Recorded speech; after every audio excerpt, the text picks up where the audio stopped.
All right. Hello, everyone. Jason Trip Advisor here, along with good friend Adam Kline. We are excited to be together today because Oscar weekend is just around the corner, and this brings us both great joy.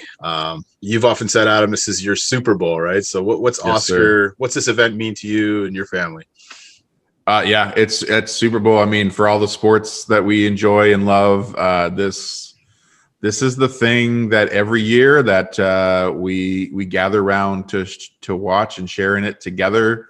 Even pre-COVID, I had started a tradition of even just making the commute to join my mother and father and watch it with them and bring a kid or two. And this year, we'll just do it here at home, but trying to make a real event of it. And whether my kids like it or not, they know to expect it. So it's a big fun party night. So. Nice. Yeah, it's a little later this year as we're coming out of COVID, which is kind of cool because it's around like my birthday time. So we're going to kind of make it a big kind of birthday party and go out to a live event. They're having a watch party at our local Sudbury indie theater. So shout out to them. And if you're in Sudbury watching this, hey, come on out. Sunday night is the event, whether you're in home or at an event. Like it's 7:30 p.m. Of course, they got all the red carpet stuff before that, and I think it's ABC is showing it, or CTV And I think here. I think check your listings because I think it's starting earlier this year too. Yeah, a little bit earlier. So yeah, it should be a great evening. We of course have been closely following and watching most of these movies. But even if you're not a big movie fan, it's just a great night, and you'll probably take note of at least a few movies that you may want to jot down and watch after the fact if you haven't seen them already. So today we're going to make our predictions. Yeah, my March Madness bracket, I might as well rip that one up. My predictions didn't pan out there, but I'm fairly confident we'll be pretty on point today. So if you're in an office pool, we're not necessarily endorsing gambling, but if you're in throwing a few bucks around in an office pool, we're here to help. We're here to help you. So we will give you our picks. We'll give you both all the categories. We'll go through them, really briefly through the short films because we haven't really touched those. But we'll give you what we think is going to win, and we'll give you what we hope will win. And it might be the same or it might be divergent depending on the category. So let's just get the short films out of the way. I've only watched a couple of these. I know you probably haven't watched them. Most people haven't, but there's three short film categories.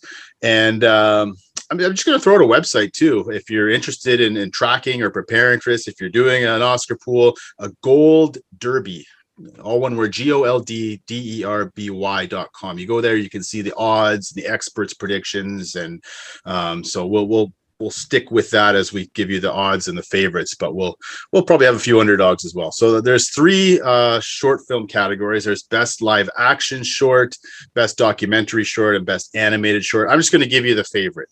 I haven't necessarily seen these, but in the best live action short, the smart money is on a film called The Long Goodbye. I believe that's Riz Ahmed is involved with that one, an actor that some might be familiar with.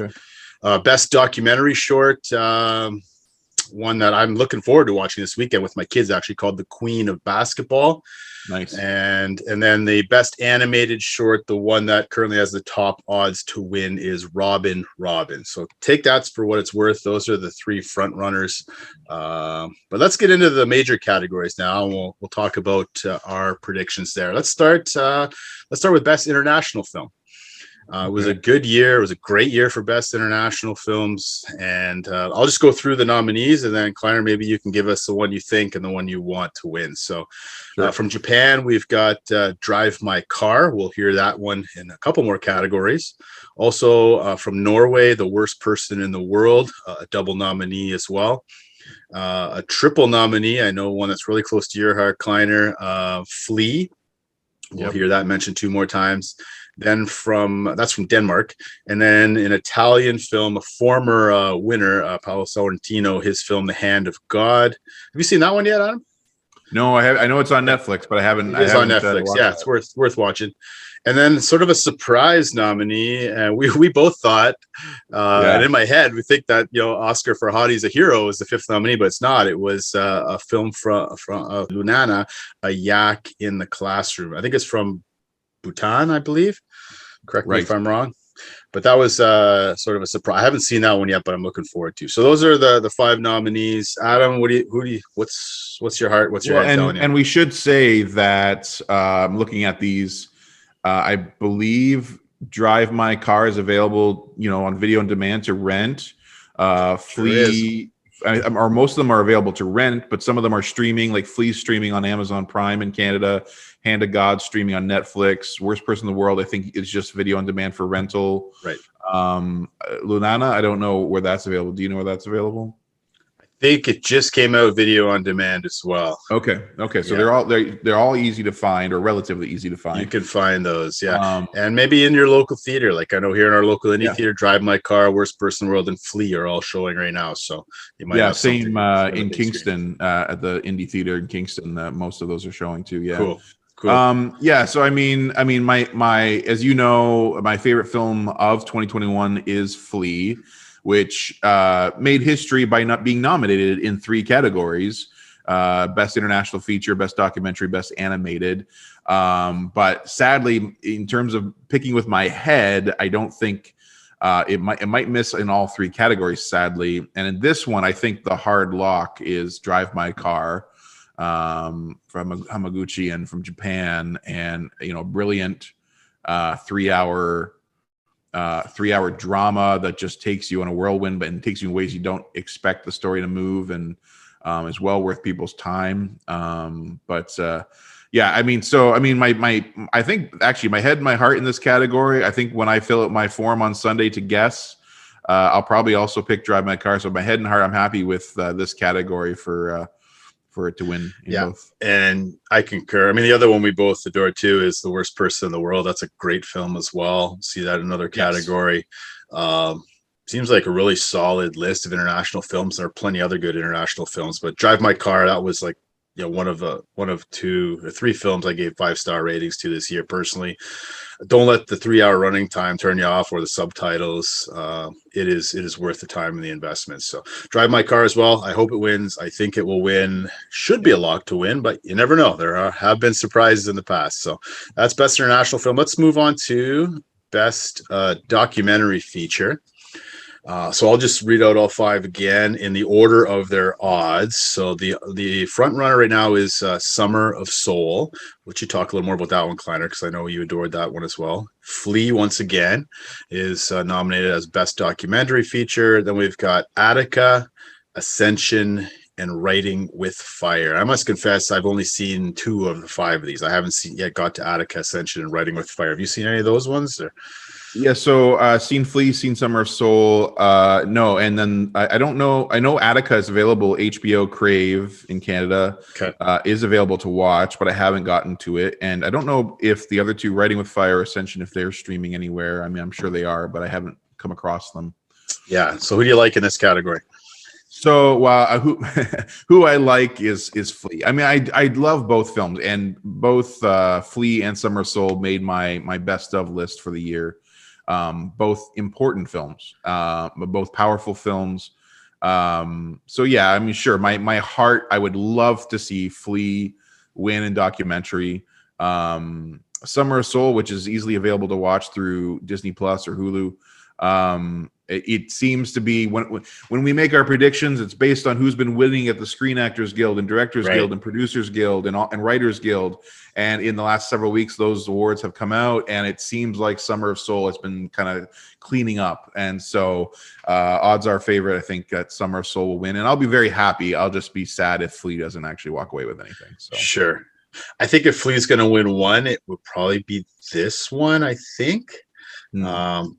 And I would, my heart would be for Flea as well, but my head, like you said, Summer of Soul. And as you mentioned, all these guilds, all these awards, sort of precursor awards, Summer of Soul's been winning most of those. So I'm not going to bet against the front runner in this category. The smart money says go with Summer of Soul here as well, which is great documentary. Archival footage from this big Harlem Music Festival the same summer, sort of dwarfed by Woodstock, and then recovered and spliced together. Just powerful. Not only the footage, but the message undergirding the footage. It's pretty incredible. So I'll be happy if it wins. There is always a way to predict too of like how voters, because there's thousands of voters, so it really is like a pretty clean way by which the awards are given out. It's hard to persuade thousands of voters in this way, but you do sometimes think about how voters might split their favor if one film is going to win a different award than they want to. So, like in my mind, at least, I think like, well, maybe Flea could win in international. Also, it might hurt it in each category because if Drive My Car wins for screenplay, then maybe there'll be enough votes for Flea. But when it comes to, I don't know, but when it comes to this documentary, like win this category, I feel like Summer Soul's going to pull away from it, and it's a uniquely American story too, right? So yeah, and the voting body is much more diverse too. That's been a journey over the last few years. We have more diversity in race and gender in the voting body, so it bodes well for films like Summer of Soul or Flea for that matter. So okay, all right, we're on the same page there. Let's move on to the next category. Let's look at let's just get the other category Flea's nominated in. Let's look at Best Animated Feature. Sure. Again, it's not the front runner here, so it really is though probably a 3-horse race. The leader seems to be Encanto, followed by Flea and the Mitchells versus the Machines, sort of not too far behind. And then you've got Luca and Raya and the Last Dragon, which seems like it came out like 2 years ago, but I guess it's eligible this year. So, who do you like here? Yeah, I mean, it is a great category, to be honest. Like, and I love animated film, and these are all great animated films. And there's a lot of diversity of representation in this category, and that's kind of why like Mitchells and the Machines is kind of sort of maybe the dark horse, and Flea with international flair. But I mean, at the same time, it's animated, and Disney, Pixar, just generally dominates this category. Encanto is a Disney production, not Pixar, but it also is just hugely popular because of the music and the songs. And I love this film. It's an incredible film, one of Disney's best in my mind, last 10 years or more. But anyways, so I mean, again, my heart would say Flea, but my head will say Encanto. So. Yeah, these are all good films. I enjoyed all 5 of these films. Yeah. I'm very close to picking Mitchells to upset here. I can see that happening, but I love Mitchells. That's probably my favorite of the bunch here. Flea, really? I love Flea, but I don't really see it as I guess it is an animated film, but it just, I don't know. What is it, right? That might hurt its case in all these categories. It doesn't really fit neatly into any of these categories because it's so hybrid. I would love Mitchells to win, but I'm like you. I think Encanto will take it. It seems to be pulling away. It's won a lot of the precursors. So with you, I'll go with Encanto on that one. Cool. Okay, let's get into some of the more technical categories now. And there's one movie in particular that's going to sweep most of these, I think, but could be wrong. So let's go with visual effects. Okay. So we've got we got a couple MCU movies here, but the favorite right now is Dune, followed by you've got Spider-Man No Way Home, Shang-Chi and the Legend of the Ten Rings, No Time to Die, nice to see that included, and Free Guy. Bless you. Gesundheit. Free Guy, yeah. And hey, like I like Free Guy fine. I've actually been wanting to rewatch it just for fun on a mindless night. But and this is the category where if you're gonna give it, I got no every year beef. It's every year it's visual effects or makeup and hairstyling that like the most shameless film becomes an Oscar-nominated film. Sure. And it's hilarious sometimes when you look back and you're like, oh, we could call that an Oscar-nominated film. But anyways, but yeah, there is some great representation here. I love Spider-Man No Way Home. I love No Time to Die. That almost made my list of best of the year, to be honest. But also so did Dune. Dune is when it comes to all these technical awards, Dune is the heavy favorite and well deserved, and it needs, in my opinion, all the recognition it can get just to grow in cultural consciousness, because we've got Dune Part 2 coming in a couple of years. That's right. And the story just needs to continue to be spread and shared, and so I'm hoping, and especially because for us, we love Denis Villeneuve, the French-Canadian film director behind it all, and he sadly did not get nominated for Best Director this year. We're getting there. And justice that's for Dune. Yeah. So all the more reason to just give the praise to Dune. Yeah, I'm there too. Dune is amazing. Get on the Dune train if you haven't already. Find the biggest screen possible. Watch this film Get on the sand and train. get on the sandworm. There you go. Yeah, the sandwalk there. Right? Yeah, it's going to sandwalk its way to a few awards, and I think this one is a lock. Yeah. Best visual effects. I want it. I think it. I'm thinking it into existence. Dune will win best visual Sounds effects. good. All right, let's move on to best sound. So again, Dune is the favorite at this point, the odds-on favorite. But we got 4 other solid films here as well. West Side Story, Steven Spielberg, adaptation of the, how many awards did the original win? 10 plus Oscars, I believe. Yeah. Then you got No Time to Die again. You got The Power of the Dog. We'll hear from that quite a bit as we go. And another film we'll hear quite a bit more too, Belfast. Those are the 5 for best sound. I'll just say again, I think Dune. I want Dune. Yeah. I don't understand why Belfast is in this category. I don't recall there being tremendous sound design. I might be wrong or just forgetting it because I didn't love the film. But well, which film would you put in place of Belfast? Let's have that conversation really quick. If we feel that one got really snubbed, let's talk about it as it comes up in the categories. Is there one that jumps out at you for best sound, like one of the Marvel movies or something? Or oh man, that's a good question. I'm trying to think back of even like my top film. I mean, I could give you an obscure and insane reference like The Humans, which was my second best favorite of the year 5-star film because good choice. The sound design of that film was so important to the tiny family drama that it was. But then you also look at like what the accomplishment of something like Spider-Man No Way Home is and the sound design of that, how complicated that work, right? Because that's really what it comes down to, is like what the workload of what they were responsible for of making a coherent experience for us in the theater between the sound mixers and the sound editors, gaffers who are creating, the Foley sounds who are creating these sounds. I don't know. It's so anyways, in this category, I mean, again, West Side Story is most of them all make sense, right? And Power of the Dog, quiet, slow drama, but actually exquisite music, exquisite sound. You can make a case for Tick Tick Boom here. Yeah, good call. You could make a case for even The Tragedy of Macbeth. I thought had pretty incredible sound. Good call. Nightmare Alley. There's a few others, but yeah, I agree. It's surprising to see Belfast here, but it's getting some love. Weird. So I mean, my head and heart are with Dune on this one too. So. Absolutely, I'm right there with you. Okay, let's go from sound to best song in particular. So we've got 5 songs. 4 of which are in movies that are nominated elsewhere, and usually how it is, there's just one song from a film that doesn't get any nominations. But I think you like this film, so but the odds-on favorite is No Time to Die, the title song from No Time to Die, Billie Eilish. Then we've got one of many songs which could have been nominated from Encanto, Dos Oruguitas, King Richard we haven't mentioned yet, but the famous song there, Be Alive. Then we've got Down to Joy, Van Morrison from Belfast.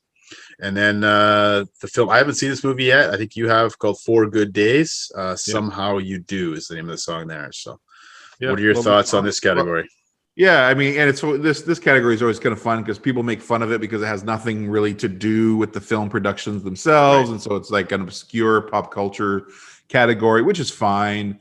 It looks like in the last decade or two, it's like any celebrity singer who gets asked to produce a Bond film means that they get to win an Oscar. And so the Billie Eilish and Phineas are the favorites for this. But that small, I can't recall the singer's name, but the woman nominated for the film 4 Good Days, which is a lovely film and available HBO Crave. I think this is like her 12th nomination ever. Like, so that's part of it. It's like a legacy thing that she got on here and no one saw that coming. Or has she ever won? Well, I can't remember. If she won, but yeah, it's like her 12th. And she's a famous singer. I'm just blanking on her name. But yeah, it's like her 12th Oscar nomination for song. It's kind of crazy. So in some sense, you could call it the dark horse, just because again, legacy awards. But yeah, I presume. I mean, again, and Encanto is a weird one because Encanto, the songs and music are so crazy popular, but the song that got nominated It really isn't the most popular song, is it? Right? yeah, and that was just the timing of nominations. Like they submitted it for nomination before the Bruno song and the other songs like went crazy viral, and so it's just like the credit song, but reflects the culture quite beautifully.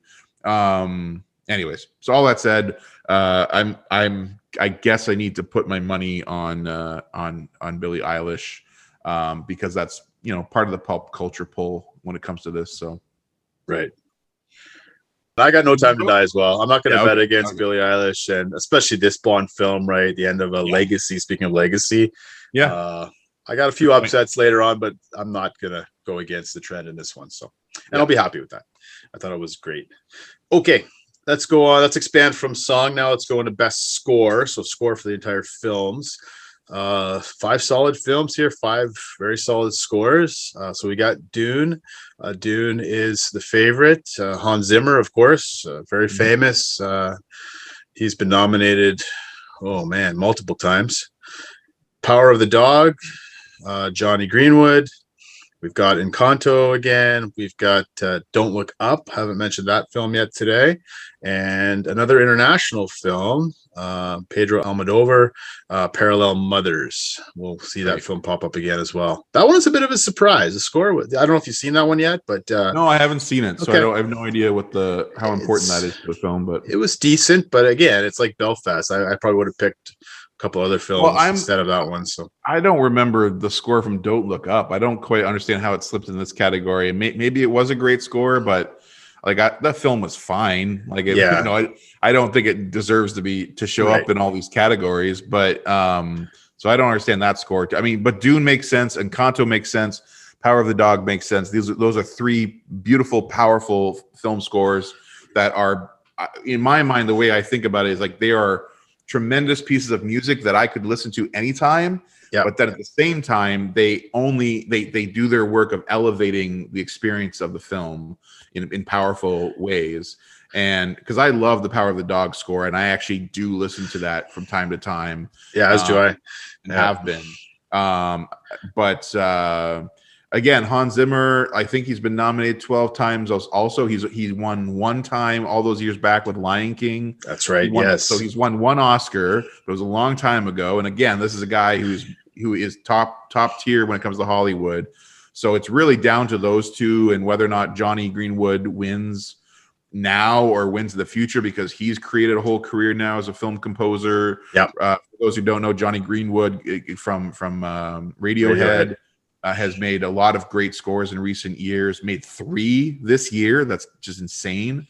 But anyway, so my heart would say Power of the Dog, but my head would probably say Dune. So yeah, my heart would say the other Johnny Greenwood film that did get nominated, because I know you didn't like the film, but I thought the score in Spencer was just off the charts. But he didn't get a double nom. I would have rather had that film over Parallel Mothers or Don't Look Up, but they're spreading the wealth here. But yeah, I'm with you. I think Dune will win, and I think it should win. On first viewing, I was kind of like, and then I watched it again. I'm like, wow, it really my respect for Zimmer's score grew. Then I was reading about how he actually created like these new different types of instruments to make everything sound otherworldly, just the amount of thought that went into it. What I'm waiting for is Johnny Greenwood working with Denis Villeneuve, because Villeneuve drops Radiohead, needle drops in his films all the time. So why don't they just collaborate? And they can then maybe he'll get his best director. Maybe here, Dune Part 2, get Johnny Greenwood in there. That'd be awesome. I thought about that. So we'll see. Yeah. So probably another technical one for Dune, best score. Okay, let's move on to another interesting category. Some awesome films here. And kudos to all 5 of these ones. I think they got it right. Production design. So production design, once again, no surprise. Dune, if you've seen that film, it's just incredible. The world building. Nightmare Alley, likewise, pretty incredible production design there. West Side Story blew my mind with what Steven Spielberg did with that production design. Tragedy of Macbeth, Joel Cohen. just dropping his brother, doing his own thing with his wife here, Denzel. Pretty incredible black and white cinematography and production design. And then again, Power of the Dog. So 5, I think, well-deserving films here. In my mind, I look at this category and you could almost like make a case for all of them, right? Well, production design is almost best picture category because those 5 films are just so stunning and so beautiful. They are truly cinematic. Like the production design of all 5 of these films is so precise with what the uniqueness of each story and where it's set and what it's telling. They're all remarkable visual achievements. And production design being the thing of like everything you see on screen, like everything on stage, so to speak, every couch and tapestry and candle and everything that's in the space is production design. It's so precise in these films. And again, like Dune was, thankfully I got to see it in the theaters, and there was almost no experience equivalent to what you were visually seeing and experiencing with the collaboration between production design and visual effects, making it all feel so incredibly organic and really taking advantage of the scale. I mean, I do need to rewatch this film, but I'm almost like not looking forward to it because it's just going to be on my TV. It's not going to do it justice. But anyways, all that to say, I have a real soft spot for Nightmare Alley because I love that's the dark horse, I think. Del Toro and his films, and Nightmare Alley really is a great film. So I don't know, maybe my heart is Nightmare Alley, but definitely my prediction is Dune. So sure. Yeah, 4 of the 5 of these are up for Best Picture. Treasure Macbeth didn't quite make that top 10, but I think that's a good correlation. Usually the films you see in Best Production Design and Cinematography, they'll cross over into Best Picture territory. So I'm with you here. I think Dune's going to sweep, and rightly so, these technical categories, and my head and my heart are there. But if there's a dark horse, I think you nailed it with Nightmare Alley, what Del Toro was able to do. I know Bradley Cooper, who stars in the film, he's also getting ready or directing a new film coming out this year, and said he gleaned a lot from just working with Del Toro, especially the production side of things. So fascinating. Okay. We'll see what happens there. Okay, so that's most of the technical categories. Let's get into best makeup and hairstyling. Much like visual effects, sometimes there's an odd film or 2 that are somewhat surprising here. I haven't even seen all of these yet, but the favorite at this point is The Eyes of Tammy Faye. We'll talk a little more about Jessica Chastain shortly, but her transformation into Tammy Faye Baker was pretty stunning. On Gold Derby, Eyes of Tammy Faye is actually the favorite in this category? It is the favorite. It's the favorite. Then you've got Dune and Cruella right behind. Right. Then you've got Coming to America and House of Gucci. Huh. Oh, well, I mean, the fact that Eyes of Tammy Faye is a favorite. It's slight. It's not a huge favorite. I mean. So what's the second favorite? So you got Dune and Cruella, both 4-1 odds on Gold Derby. And so I could easily picture Cruella, not to jump ahead, Cruella winning costume design, because that's pretty much what that film was. Right. But makeup and hairstyling, again, I was leaning toward Dune. But oh gosh, I don't know now. But maybe Eyes of Tammy Faye or Cruella. I don't know. I guess I mean, and I don't really have a heart pick for this one. I don't really care. But I don't know. I guess I'm just gonna say Dune. Just gonna say Dune. I don't know. Yeah. I'm gonna go Tammy Faye. I just think her transformation alone just blew me away. We'll get to Best Actress shortly, but I got no problem if that wins. So I kind of, it's not a great film. It's a good film, but I think that what they've done with the transformations of both her and Andrew Garfield are pretty incredible there. So I'll go with Tammy Faye in that category. But hey, if Dune wins another one, it won't break my heart. Let's go. Now I'm second guessing myself now because I'm thinking maybe I was thinking more of costume than makeup and hair. Makeup and hair, maybe what? Well, no, because that's not true. Because makeup and hair, you've got Skarsgård there. Skarsgård. Yeah, you got. Okay, I'll stick with that vote. Yeah, it could happen. Definitely could happen. Depends how much love they want to give Dune or how much they want to spread a few others in, right? So yeah. Speaking of Dune, we got another category Dune is nominated for here, rightfully so. Film editing. What goes on behind the scenes in the editing room? A lot of work in a lot of these films. Some interesting choices here, but again, front runner is Dune, followed by again Power of the Dog. We got King Richard here for film editing. Tick Tick Boom. Happy to see that nominated here. And Don't Look Up. Thoughts on these? Yeah, I'll be honest, I haven't even thought that hard about film editing. But King Richard's an odd choice. I don't know. I'm trying to think. Yeah. I guess maybe with the tennis match scenes in particular. Yeah. Yeah, and I know there's some historical correlation with predictions when it comes to who wins the Editing Guild Award. Right. With this one, tell me what the two favorites are for this category. Dune, followed by Power of the Dog and King Richard. Yeah. Okay. Because I was going to say, like, Power of the Dog, I could see that, especially because of where the story goes and the ending being so significant. Yeah. But I don't know. But again, I'm just like leaning toward Dune for film editing, just for the technical achievement, just the scope of it. Yeah, the complexity of telling that story, right? Yeah. So I'll say my heart would be Power of the Dog, maybe, but my head would probably again say Dune. So yeah. These kind of boring predictions, man. These are boring predictions, but it's I think there's not a lot of potential upsets, although who knows, it could be chaos. We don't know. That's the beauty of the Oscars, right? There's always going to be a couple big surprises, but I'm not betting against Dune in this category either. I'm going with Dune. The one that I think should have been nominated is West Side Story here. Yes. Ton of editing in there. I don't know how Don't Look Up gets in here, or King Richard, one of those two. Don't Look Up, that makes sense. Yeah, West Side Story was quite an achievement from the editing side. Here, yeah. Anyway, moving on. Right. Best costume design. Okay, here's the one where Cruella is the favorite at this point, followed by Dune. West Side Story, rightfully so, gets a nomination here. Then we've got Nightmare Alley, some great costumes in that film, and Cyrano. Have you seen Cyrano yet with Peter Dinklage? No, I haven't seen it. Yeah, I enjoyed it. I enjoyed it more than I thought of it. I was singing along and enjoying it, and because it's an actual musical, right? Yes. Yeah. Okay. Yeah. So my question is, what are the top two favorites here? Cruella's the favorite, followed by Dune. Those are the top two. Yeah, that's so funny because I thought Nightmare Alley might have a real chance at this one, because again, production design and costume for Nightmare Alley were just like unmatched in my mind. So I'll definitely say my heart pick is Nightmare Alley for costume design. But I don't know. Yeah, I guess. And part of these categories, again, I'm comparing this category with makeup and hairstyling. Part of it, when it comes to the voters, is the names, and which we would know really nothing about. Right. But people in the industry would recognize the name, who they personally would like to recognize, whether that's legacy or just because they're just their general achievements in film across the board, and we don't really know enough to compare all of that. So I don't know the name of the person who's doing Cruella or Dune or Nightmare Alley, and maybe they've never been recognized, and this might be their year, or they're just a favorite in general. Anyways, so costume design.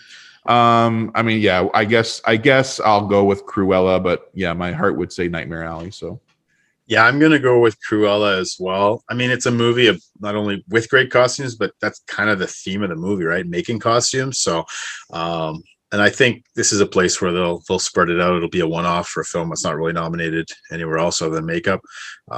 So yeah, I'll go with Cruella on this one. Cool. It's a fine movie, but the costumes were one of the better parts of the film. Yeah. Okay, let's get to best cinematography. This is a fascinating category. So we've got Dune, no surprise. We've got Power of the Dog, no surprise. Tragedy of Macbeth, rightfully deserved. West Side Story, rightfully deserved. And Nightmare Alley. I think they got the right five in this category. Absolutely. All right, here's my upset special. Here's my upset special. Yeah, I was gonna say so Dune's the favorite, but I think this one's gonna go to Power of the Dog.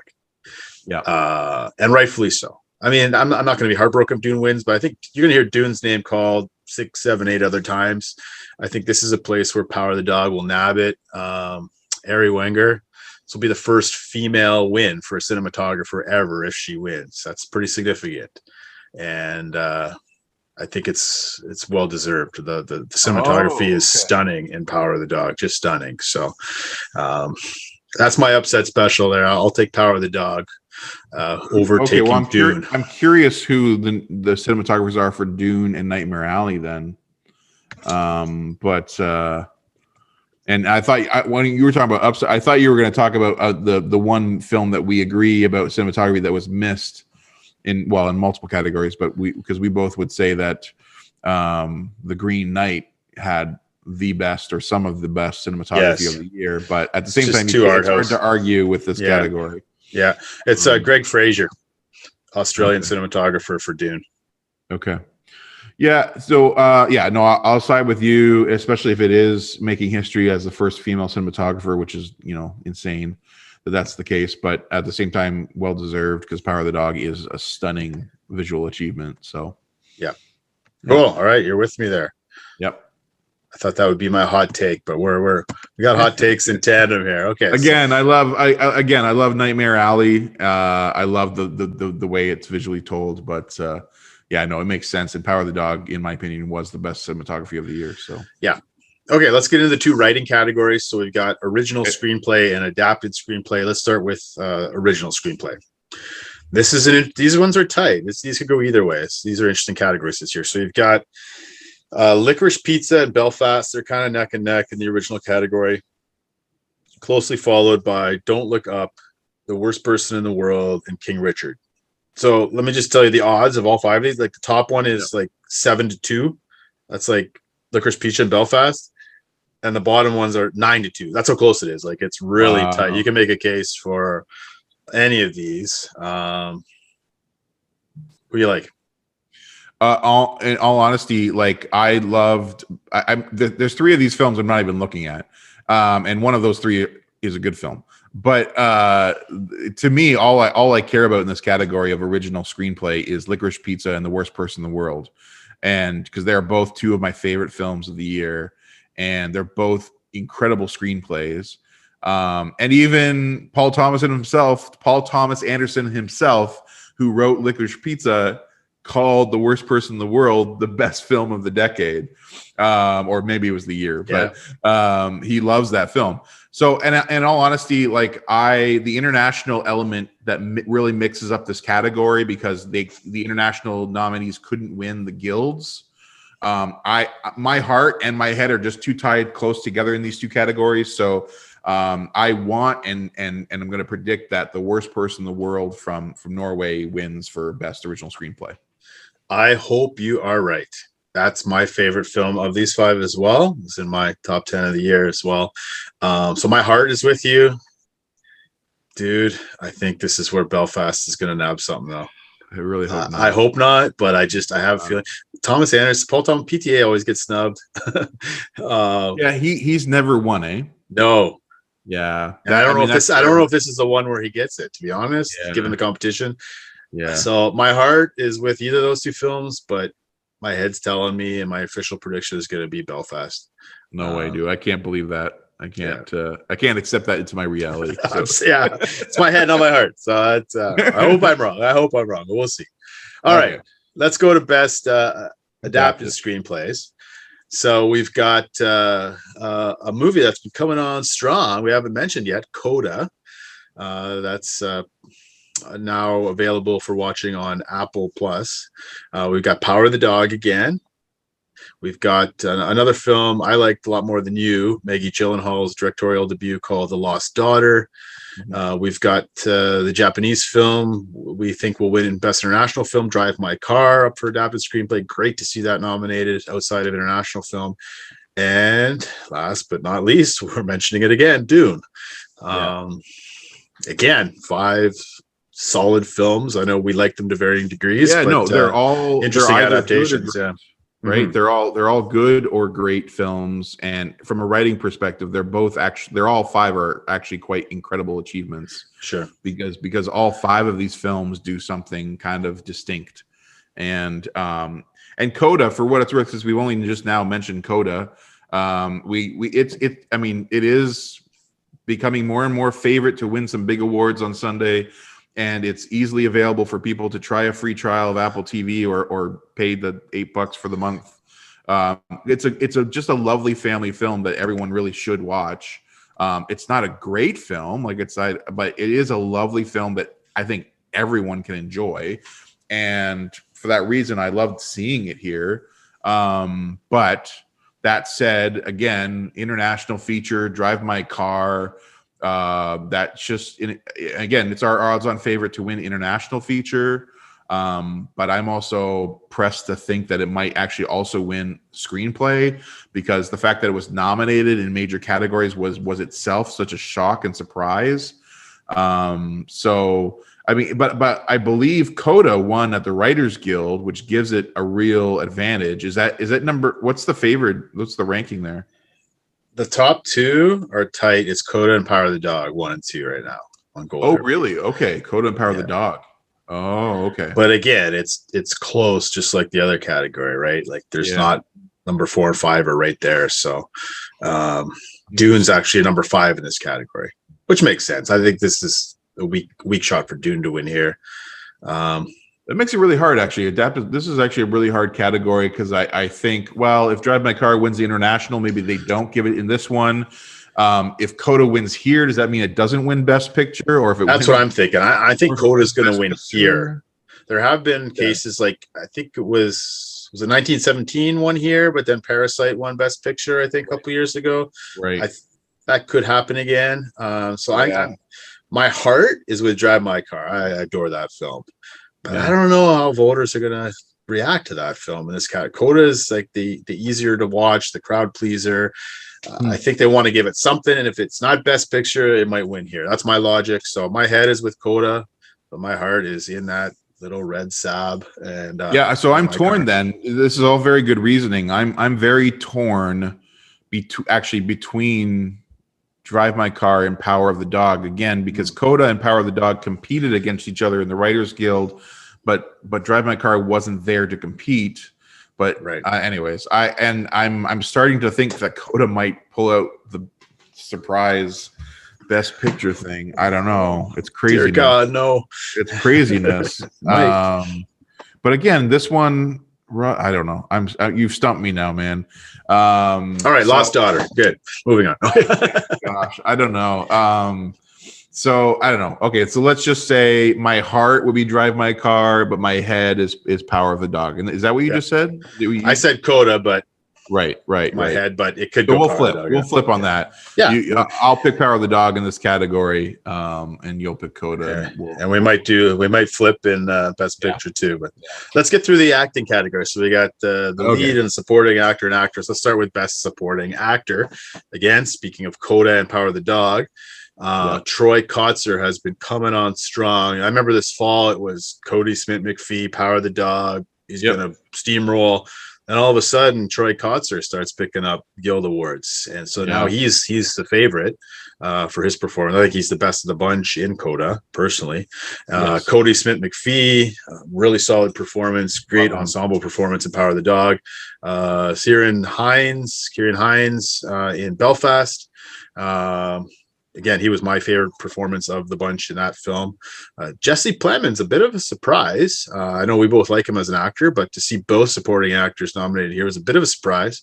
He's pulling big Jungle Cruise energy. That's what really swung the vote here. That's how he got the nomination, because his performance in Jungle Cruise. Still haven't watched Jungle Cruise. Jungle Cruise, horrible movie, but Jesse Plemons is so fantastic, and that's what got him on the scorecard here. So yeah. Insider baseball there for a little all right. And then good old J.K. Simmons finds a way, right? Being the Ricardos. Haven't mentioned that film. A bit underwhelming for me personally, but always a solid actor. Enjoy watching any performance that he's in. So those are the 5. I think it's really a 2-horse race. It has been between Kotzer and McPhee. What do you think? Well, my heart would say, well, I don't know. I guess my heart's torn. I love Cody Smith-McPhee in Power of the Dog. He's incredible. He's the highest point of that film. And when he was the favorite for a while, I was excited, because he's already had quite the career, but he also is in his 20s. So he's still got a long way to go and will probably be awarded in the future. And Troy Kotzer is incredible in Coda. And so, I don't know. Maybe my heart says Cody Smith by just a little bit, but definitely my voting is on Troy Kotzer for Coda. So, I'm exactly with you there too. I love Cody Smith-McPhee. I love that movie Power of the Dog better than Coda, but I think Kotzer will win, and I won't be disappointed if either of them win, to be honest. So Yeah, I'll go with Kotzer in that one as well. Okay, let's get to best supporting actress. This is probably the easiest, I think, of the four. Um, Ariana DeBose, West Side Story. She's just been rolling. She's won, I think, everything she's been nominated for, every guild she's won up to this point. I Yep. remember initially it was like, oh, maybe Kirsten Dunst, Power of the Dog. She's the second favorite. Yep. And Anjuanu Ellis from King Richard, amazing performance in that film as well. Bit of a surprise, but an actress we both like, Jessie Buckley, got a nomination for Lost Daughter. And maybe even a bigger surprise, Madam Judi Dench in Belfast. So both of the grandparents in Belfast get nominations. So, Yeah. but Ariana DeBose, head and heart, I think. Yeah. West Side Story, we didn't adore that film. I think we liked that film, but I think she's the heartbeat of it. And good film. So. And I mean, even Judi. I mean, well, whatever. Judi Dench is fine in Belfast. I didn't love, but these other four are all award worthy, in my opinion. They're all incredible performances. And in all honesty, like part of my heart does want, does want. Well, anyways, I don't know. It's a mix because they're all great performances. I love Alice and King Richard. She's like the heart and soul of that film. And I love Jessie Buckley in all of her performances. But yeah, no, I mean, obviously, Ariana DeBose has been winning every award ceremony, everything, and she's a star. So I mean, the dancing, the music, I mean, it's the full package, right? And so a little bit of history here with this category because Ariana DeBose is going to win, or probably will win, for the same category that 1961 Rita Moreno won for the original West Side Story, right? And so which is a very cool legacy, the way to tie that together, decades of half century apart. But anyways, it's kind of a lock for her, I think. So yeah, I agree. And then let's go to Best Actor.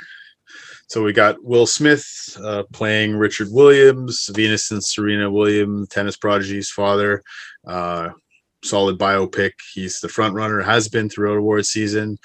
But nipping at his heels, we got two dark horses. We got Benedict Cumberbatch, Power of the Dog. The method acting, what he did to get into that character in that film is pretty incredible. And I know we both love Andrew Garfield, and his performance in Tick, Tick, Boom was pretty incredible there. You've got both, again, the acting and the musical component there, which the Academy loves. Yep. And yeah, just got a guy by the name of Denzel Washington. No one's heard of him, nominated for Tragedy Macbeth. But he really is a dark horse this year. And then Javier Bardem gets in for being the Ricardo. It's a bit of a surprise there, but it's really a 3-horse race with Will Smith ahead at this point. What do you think? Well, your heart's at. This one's, I won't waste time. This one's simple for me. My heart says Andrew Garfield because my heart is always with Andrew Garfield, but my head says Will Smith, which is well deserved, and it's a career legacy moment for him.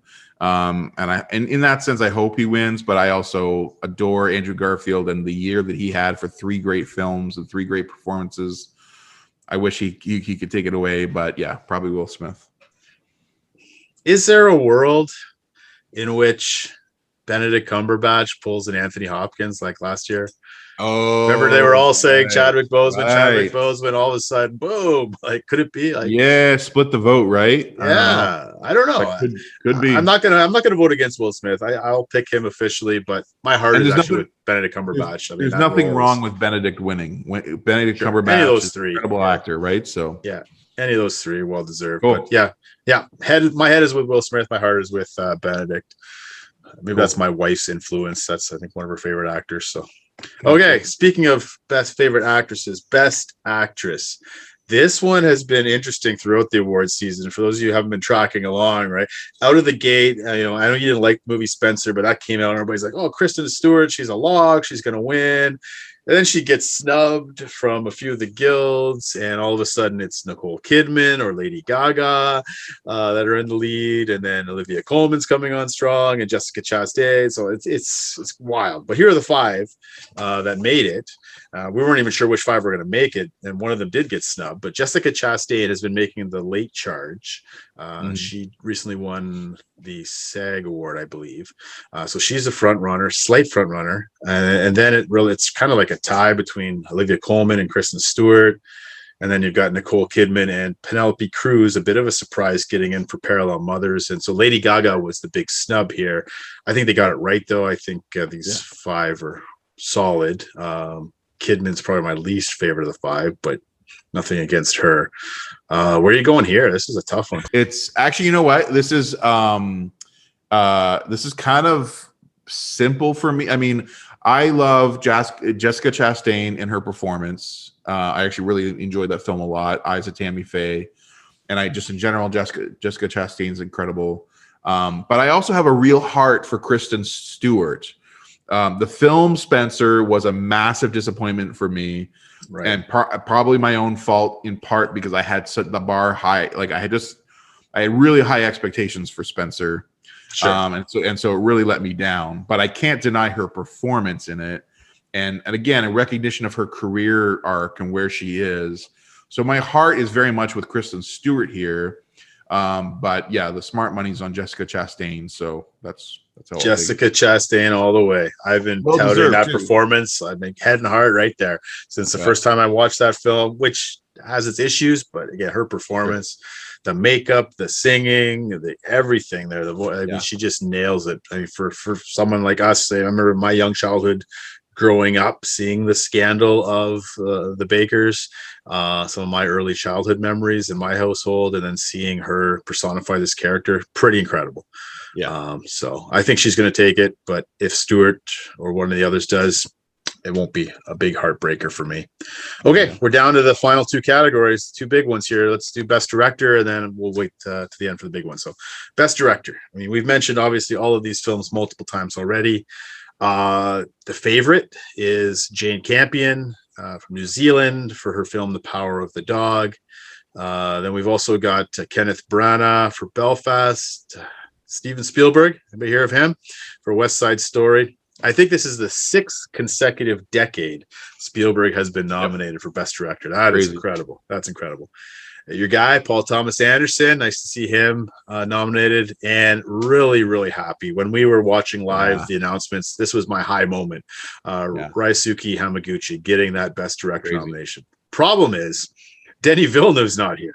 So it was both my highest and lowest moment at the same time, because I wanted Denis here. How do you nominate Dune for all these other awards? Get out of there. I agree. Get Branagh out of there. But except that there's another cool statistic about Branagh, that this or something else, another category where he's one of like 3 or 4 people, or maybe less, like that, who've been now Oscar nominated in like 7 like all the major categories across their career, which is pretty impressive, which is pretty mind-boggling. Not that I'm some crazy Branagh fan. I don't think I know anyone who is, but he's made some great films, then the rest of them are fine. But when it comes to this category this year, I mean, I'll confess that my heart hurts for Paul Thomas Anderson, because someday, somehow, he's got to win an award for this incredible career that he's had. And Licorice Pizza is my 2nd or 3rd favorite film of his. Wow. It's really up there for me. But this is Jane Campion's year, and rightfully so. Power of the Dog's incredible, and so yeah. Yeah, my head. I mean, I love Hamaguchi on the ballot here, but Campion all the way here. I think this is her masterpiece, and I think it'll be both well deserved for this film as well as her legacy as a director. So I think she'll run away with this. I'll be very surprised if anyone else wins. I'm probably more confident in this category than most of the others that she'll win. All right, that brings us to the big one. Now, in years past for Best Picture, they've fluctuated between 5 or up to possibly 10. This year, they got a hard 10, a guaranteed 10. So here are the 10. Power of the Dog, Coda, Belfast, West Side Story, Dune, King Richard, Licorice Pizza, Drive My Car, Don't Look Up, and Nightmare Alley.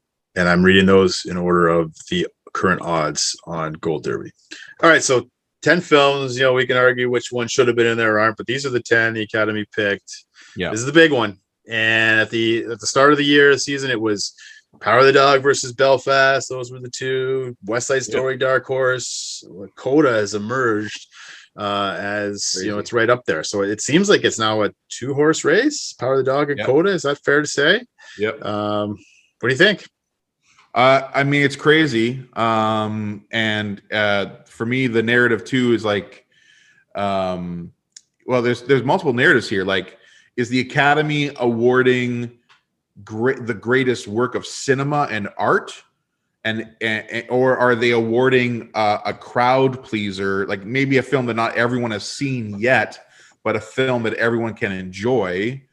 So you've got the Coda Power of the Dog story there. This is like Roma and Green Book, right? It was kind of. And on the other side of it, you've got who has released these films, who's putting the money behind marketing these films. You've got Netflix with Power of the Dog, who's been spending hundreds of millions of dollars for a decade trying to get. Would it be ironic?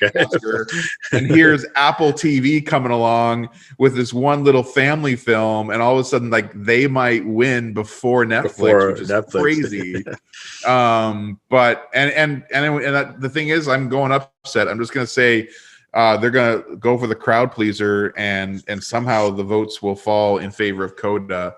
And for reasons I said, how other ones will go to Power of the Dog, I think this one might actually pull away, and there you go. Yeah, I could see that happening, but my mind, Coda gets the screenplay. Power of the Dog still has enough momentum and enough. I don't know. It's hard though, because Coda is more of a crowd pleaser, maybe for a wider audience. Yep. But hey, last year Nomadland won. That's not the most crowd pleasing movie either, and it won. Yep. So yeah, I think the amount of the voting body, I think there'll be enough support for Power of the Dog.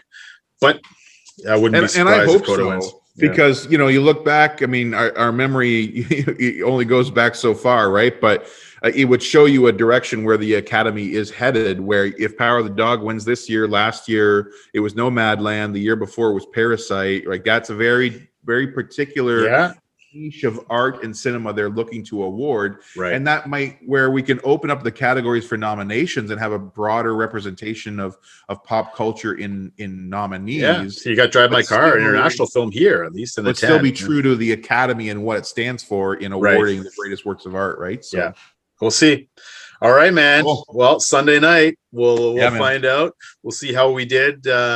Enjoy your time with your family watching, and we'll I'm sure we'll be live tweeting and messaging each other and all the surprises and snubs, but it's going to be a good time. So thanks everybody for watching. Hope you have a chance to enjoy the Oscars. Let us know. How do we do? What are your picks? Who do you think got snubbed? What are you hoping for? What are you thinking? Let us know in the comment section, and we'll see you next time here at TripAdvisor. Take care.